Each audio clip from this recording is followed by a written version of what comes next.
What's going on, man? We back with another video, dog. Before we do or say anything else, you already know. All praise to the Most High. What the hell is I gonna say?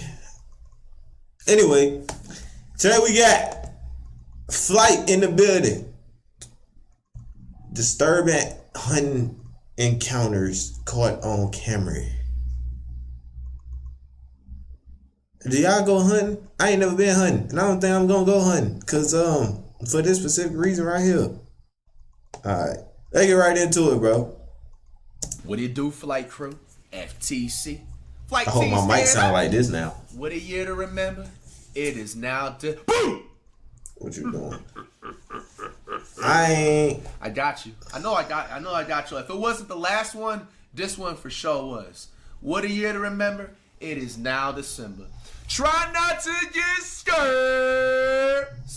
/ potential maybe crime vid all in one, 2 for 1. Chillin' Scared's 5 most disturbing hunting encounters caught on camera. The hunting check it out. Is a DIY hunt. Crazy thing is, man, it was actually a time period, man, especially like maybe like in the 500 BCs and before, like literally men had to go hunting every single day. If they did every not day, wake up and go all hunting, day. nobody was eating and the family was No starving. cow. No cow. Hunting channel based in Missouri. No The cow. primary focus is to educate new and No inexperienced hunters. They want us to go back to it. A very similar format built around that purpose. Their videos show the hunters going to different locations, finding the game, and usually completing the hunt by the end, all while explaining their thought process Let it each go, step man. in detail.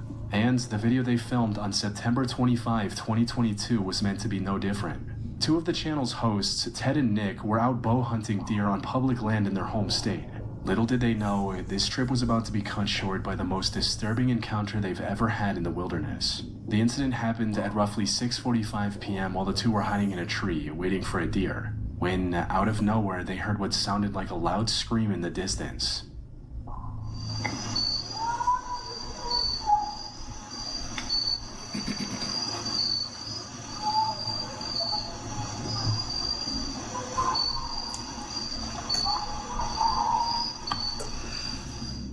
It was too distinctly human to be coming from an animal or something similar. And while this was plenty terrifying on its own, it was only the beginning of a much more haunting sequence of events. Because not only did the screaming continue for the next 30 minutes, it also became more manic and blood-curdling with each passing minute. Hold up. So you sat here with the cameras rolling, listening to somebody scream for 30 minutes in the woods. And didn't that's do a nothing. different type of brave, bro. Didn't do nothing. Didn't go help. Didn't run. Didn't do nothing. Oh, hell no. I ain't gonna hold you, bro. I ain't even gonna lie, man. I would try to go help. I ain't even gonna lie. I'll try to figure out where it is. Well armed, well prepared, as prepared as I could be. I'm gonna go ahead and take that risk, bro. Cause y'all don't know, like sometimes you might be that person that was put there to help this person out, bro. Like, I ain't about to just listen. If you ain't gonna leave, go do something about it. That's kind of crazy, I ain't gonna lie. Bro's just sitting there. Yeah, y'all crazy, y'all wow. Things only became worse when they heard the sound of several gunshots coming from the same direction. No. Oh.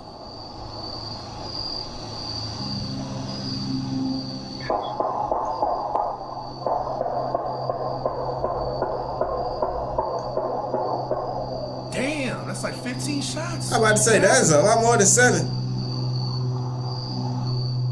I don't hear the screaming no more. Something not good's going on. Yo, punk ass just sitting there. All of this still could have had a perfectly reasonable explanation. I ain't gonna lie. Yo, these guys is different, bro. They stayed here for 30 minutes. They're hearing somebody screaming nonstop for 30 minutes. The screams get worse and worse every minute. And then you hear 15 shots go off and then the screams stop and you're just sitting there with the cameras recording, just nonchalantly chilling. Maybe Do the nothing. person screaming was being crazy. chased by a predator like a black bear and used their firearm in self-defense. That could However, be. what Okay. made this explanation unlikely were the few coherent words that could be heard in between the screaming, with the voice yelling for help and saying phrases like, "I hate you."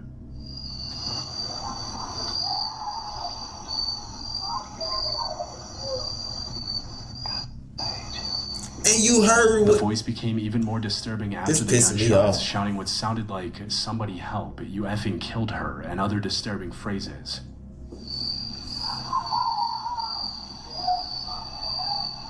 What? This. What? You said I thought it was we're just- gonna what?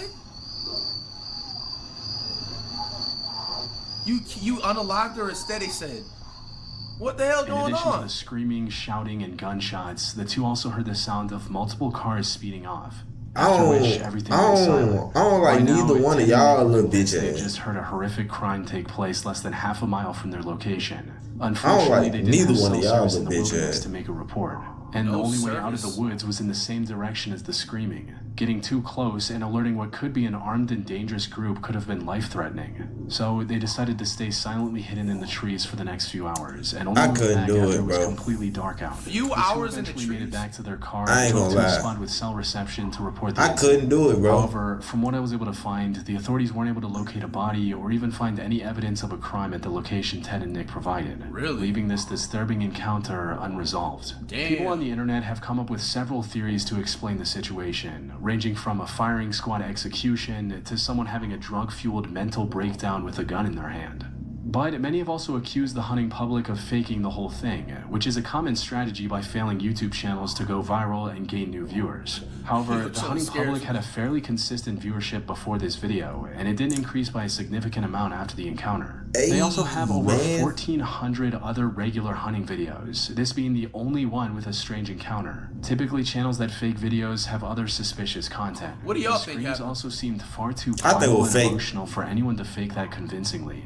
It was fake. Simply, what they heard was more than likely real. Slim Draco Unfortunately, it's been over to the 3 raid. years since the incident, and we still I'ma have no say it was answers fake. on what it was all about. Cause that pisses me off that nobody did nothing.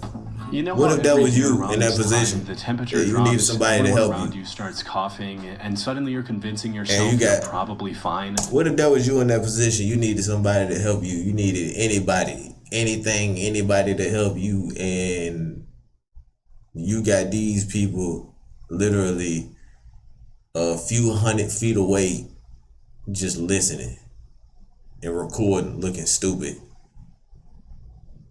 Yeah, that's crazy. Yeah, that was me a few weeks ago.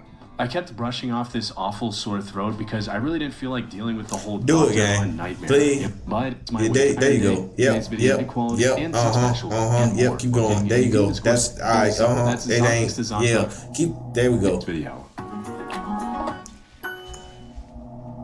You know what I'm saying? In November 2022, a bow hunter from Michigan I was named gonna do it my Brendan damn self. Fitzpatrick was camping alone inside his hunting blind, waiting for a deer to pop into view, when suddenly he was startled by a voice he didn't recognize. Brendan looked outside to see who it was and came face to face with an angry-looking man pointing an AR directly at him. Hell Brendan nah. tried to explain the situation, but the man wasn't willing to hear any of it and kept becoming more and more hostile. You didn't have nothing on right you? now. Facts.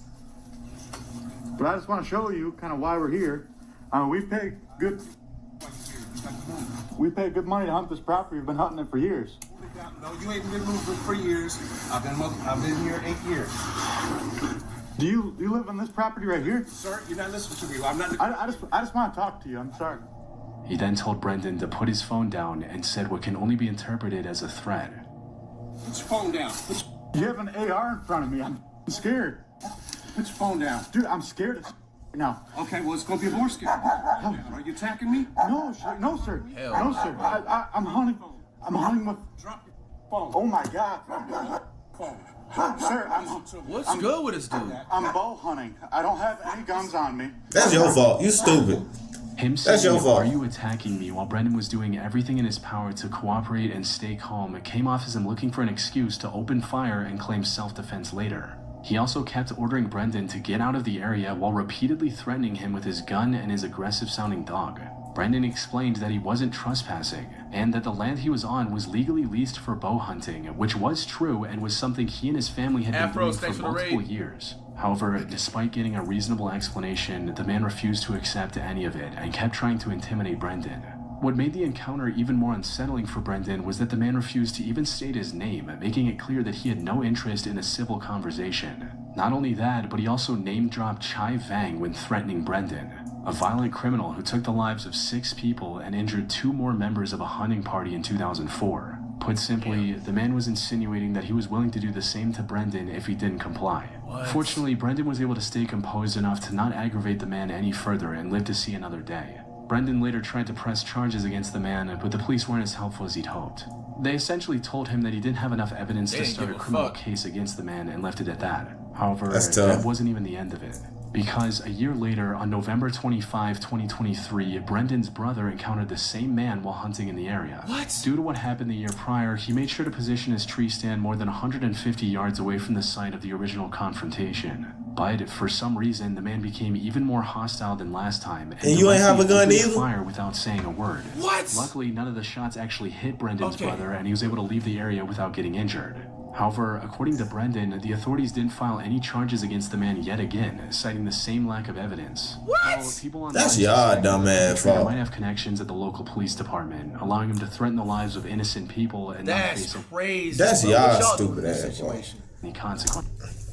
What I do in this situation, Buddy wouldn't have made it out the first encounter. Buddy wouldn't have made it to the second encounter. If he made it to the second encounter, I guarantee he wouldn't have made it out the second encounter. I'd have fired his ass up so damn bad, and your little dog too. What you talking about? What you mean? The only silver lining in this disturbing case the boy actually hurt. What? It wouldn't have been nothing left for you. Likely at a completely different location. I'd have made your dog eat you. Yeah. I'd have kidnapped your dog in the woods and kept him and starved him and made him eat. You know what? 5 a.m., 2 fishermen were kayaking down Lake Emery in Franklin, North Carolina, when one of them spotted what appeared to be a log drifting in the water ahead. However, something about it didn't feel right. So Mark Wilkins paddled closer to take a better look, and that's when he made the horrifying discovery. It wasn't a log at all. In reality, he was staring at human remains that had likely been in the lake for multiple days by that point. What? He was still a bit unsure and thought that maybe it was some Halloween decoration that had found its way into the lake. But the closer he got, the clearer it became. The remains were certainly real. And after taking a couple of minutes to calm his nerves, Mark dialed 911 and told them about his discovery. I'm fishing on Lake Emery, and I have come across a dead body. Were you in the water? Yeah, I'm sitting here looking at it. Damn. That's crazy.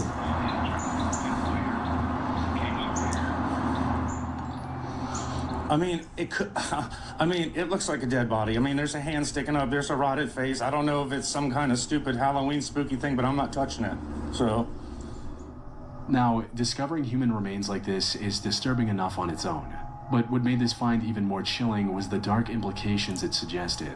You see, authorities had also found the remains of a 19-year-old boy in the same lake just a month earlier. What? And if the 2 cases were connected, it meant that there was possibly a serial killer on the loose in the small town of Franklin. While talking to the police, Mark also remembered seeing a pair of Crocs lying near the boat ramp he used earlier that morning, adding another disturbing layer to an already unsettling situation. That said, the reality of this case turned out to be far more tragic than disturbing. The person in the lake was later identified as 50-year-old Ethel Marie Ogle. According to the official reports, there was no foul play involved in her death.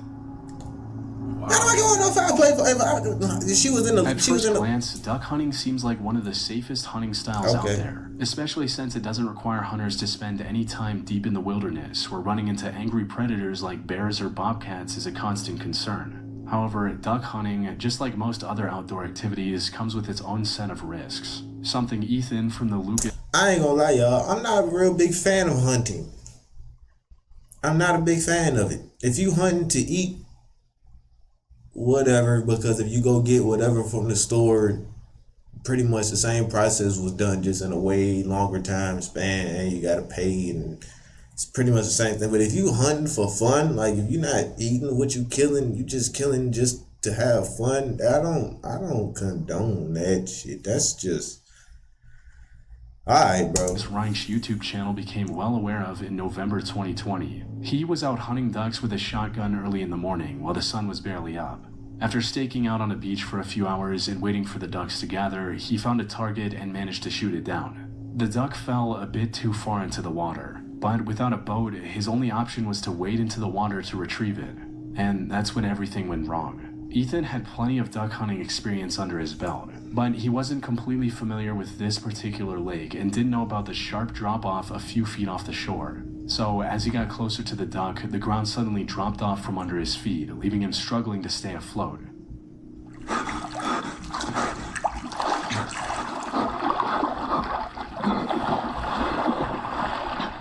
Damn. He also knew how to swim, but that wasn't as big of a help as he'd hoped it to be. The biggest issue at hand were his waders. They became filled with water, sinking him deeper while also making it near impossible to move in the water. Under normal circumstances, staying afloat is relatively easy for anyone who knows what they're doing. However, water-filled waders make this otherwise simple task infinitely more difficult, as drowning becomes a stronger possibility with each passing second. To make matters worse, the water Ethan was in was also extremely cold. Even if he could stay afloat with heavy waders, he still risked contracting hypothermia and passing out before drowning. The cold water was also tensing up his muscles and making it difficult to keep moving. And to top it all off, he was also completely alone on this trip.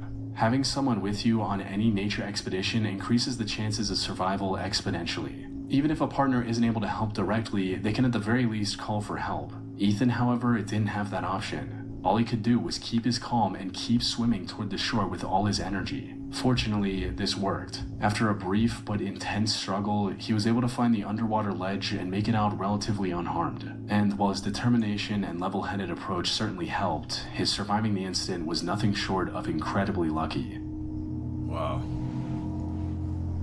I'm sorry, I'm not a sympathetic individual for a lot of things, and that's just one of them. Was out bow hunting in Ontario, Canada, when he suddenly came face to face with the last animal you want to see in the wilderness, a bear. Damn! He initially tried to lay low in the bushes and hoped the bear would walk away without noticing him. Unfortunately, he was in a wide open area, resulting in the bear seeing him and coming toward him.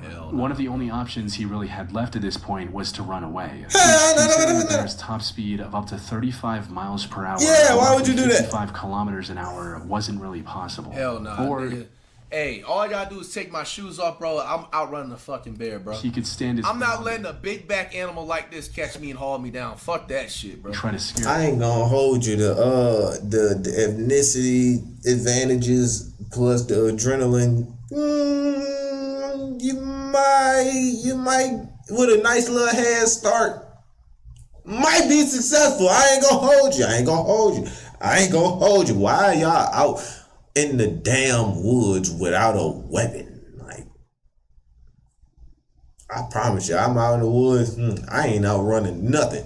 Boy, you gonna think it's the 4th of July out this motherfucker. The wrong thing chase me. Alright. You heard what Finesse 2 times said? Bitch, you hit too hard. Nah, I'm sorry. I go to sleep strapped. You think I'm going out there? Nah. Boy, you tripping. You tripping hard. the bear You don't have away to catch before me, it got bro. too close. Because if the bear You ain't gonna have to catch me. So I'm gonna what? I don't catch have your cardio, ass. nigga. I have cardio for that second. Black Adrenaline, bears bro. can generate Fuck bite that. force of up to 1,000 psi with their 2.5-inch long teeth, which is enough to easily All fracture face someone's shots. skull or I'm on even your sever the ass. head That bear completely like from had the rabies, neck. too. Adult black bears You can also coming with weigh me, if 600 anything. pounds or 272 kilograms. In other words, once a black bear is on top of you, there's no practical way to get it off. Shit, Plus, the I'm putting this weight whole also 30 causes in your ass. asphyxiation within seconds. Not to mention the 2-inch long claws. You gonna that get can about leave me. lacerations down to the bone. So even if the bear decided to leave Richard alone after a single claw swipe, he would have likely bled out right there before help arrived. Damn. With all this in mind, he stood up and tried to intimidate the bear. Unfortunately, this backfired horribly. No. You gonna try to intimidate a bear? No. Hey, I want the smoke. What's up? You gangster, what's up? Come on. Instead of running away, the bear lunged at Richard. Oh, you think you gangster? Come here, let me talk to For you a real moment, quick. He thought this was the end. But as he was falling down, something exceptionally lucky happened. The wooden bow Richard was holding in his hand got shoved into the bear's jaw. Ooh. This not only kept the bear from shredding his arm, but biting into the wood also disoriented it enough to make it turn and leave Richard alone. So, despite coming dangerously close to losing his life, Richard was able to walk away with only a few minor bruises. Y'all know y'all biting a piece of chicken or something, and y'all just accidentally biting the bone. Ooh, that's what happened to the bear. I'm gonna say, damn, that shit hurt. But while he escaped physical Good shit. harm, the psychological impact of this attack on him and his family was I significant. bet you won't As go he out there stated no in an more. interview later, we watched the video footage. My stomach just tightened, and my wife started crying. Instead of admitting that I'm scared, and I probably should have went and talked to a professional about what happened, but I just downplayed it. That said, the experience also left Richard with a far deeper appreciation for the life he has. I bet you won't go out there no more. Good video, chilling scares, man. You know what I'm saying? Crazy instances that happen. Yeah, it'd be crazy to be like that. That's gonna do it for this video, y'all. Catch y'all in the next one.